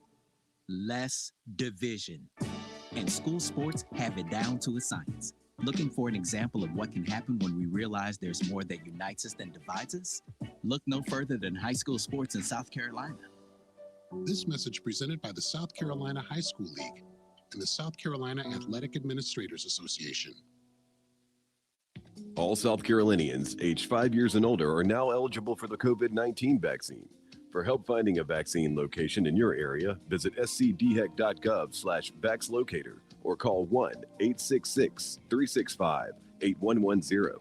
COVID-19 vaccines are free and don't require ID or insurance. Visit scdhec.gov/vaxlocator or call 1-866-365-8110 to find a vaccine location near you. Hey, folks, mortgage rates have dipped to their lowest levels in recent history. And with home values up in many areas, now may be the perfect time to refinance your home. Whether you're looking to lower your monthly payments, free up cash for home improvements, or just pay off your home faster, a quick call to the one and only Stuart Wingo of Ameris Bank could save you money. If you're looking for competitive rates and exceptional service, call Stuart Wingo. 803-319-1777. That's 803-319-1777. You will save money just like I have so many times over the years. You can also visit him, amerisbank.com/Stuart Wingo. Stuart Wingo, the man with the plan for all your mortgage needs.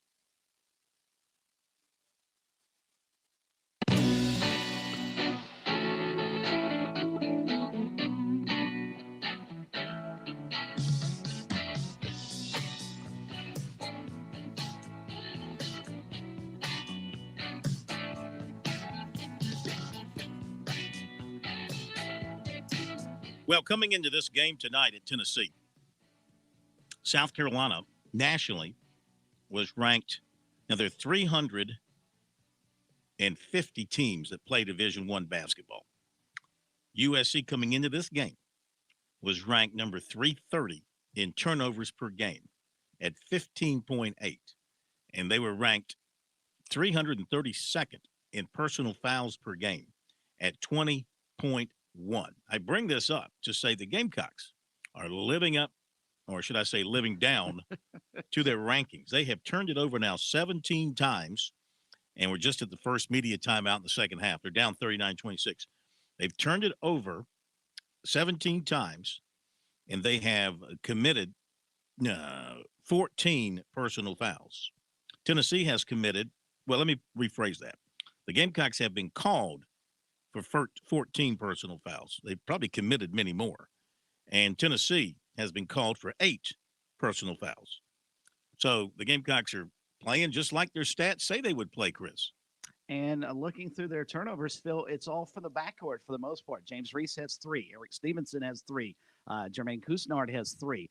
Chico Carter's got 2. I mean, you've got to, if you're Frank Martin, you've got to expect your guards to take care of the basketball. I don't care if they're playing Tennessee or the worst defensive team in the country. They have got to cut down on the turnovers, especially out of the backcourt. It will be one thing if all your front line players had 3, 4, and 5 turnovers, but that's not where they're coming from. They are coming from their backcourt, and that's that's inexcusable at the Division I major college basketball level. If you can't protect the basketball playing in the SEC, then what are you doing there? In South Carolina, when you start looking through your guards and every one of them is turning the basketball over at a high rate, I don't know what you do if you're Frank Martin, because he's tried with different players all the way up and down the bench, and nothing seemed to work.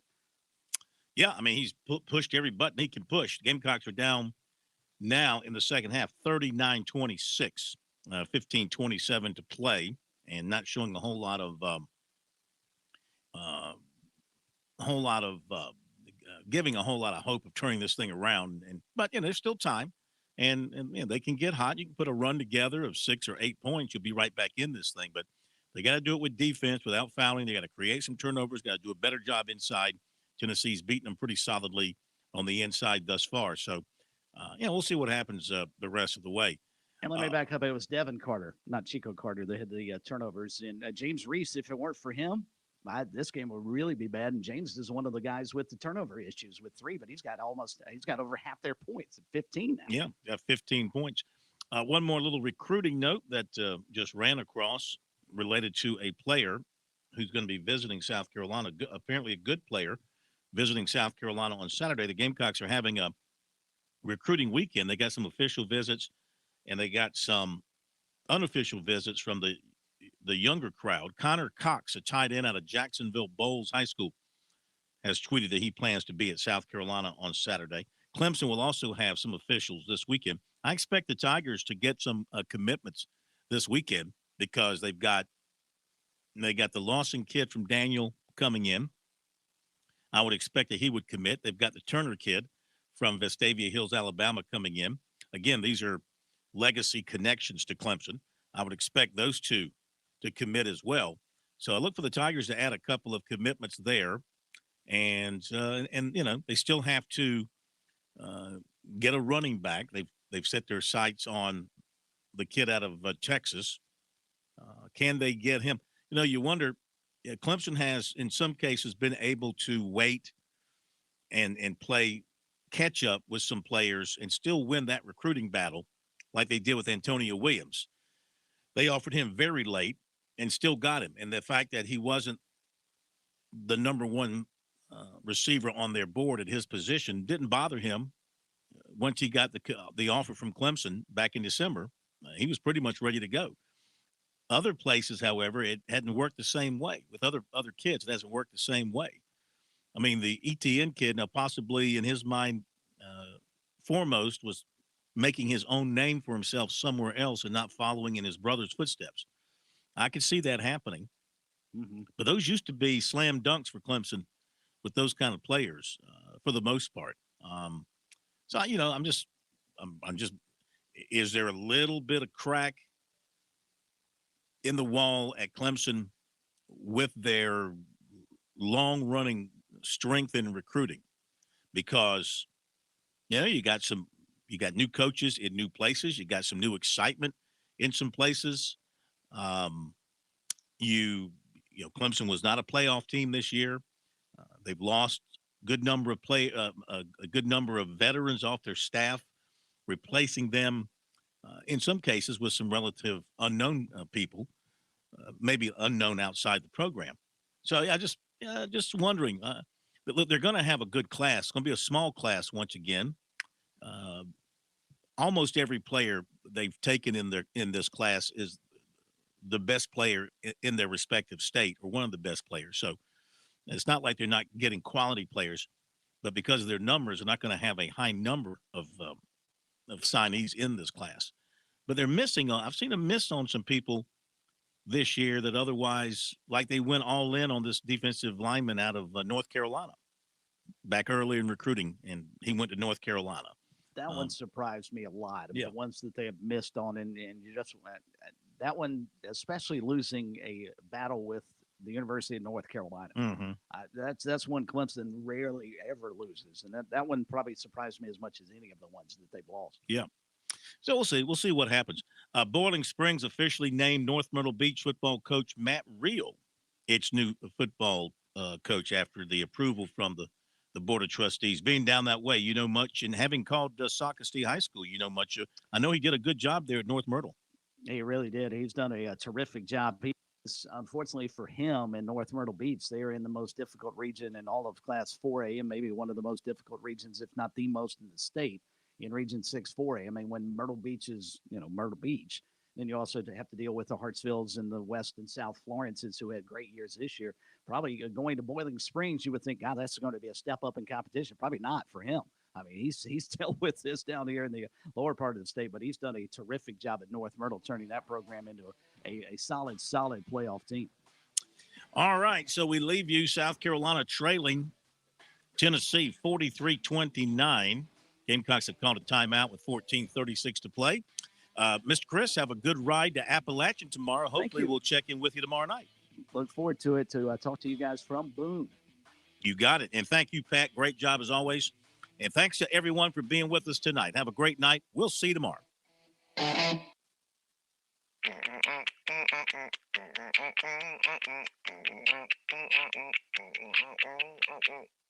Someone will be right with you.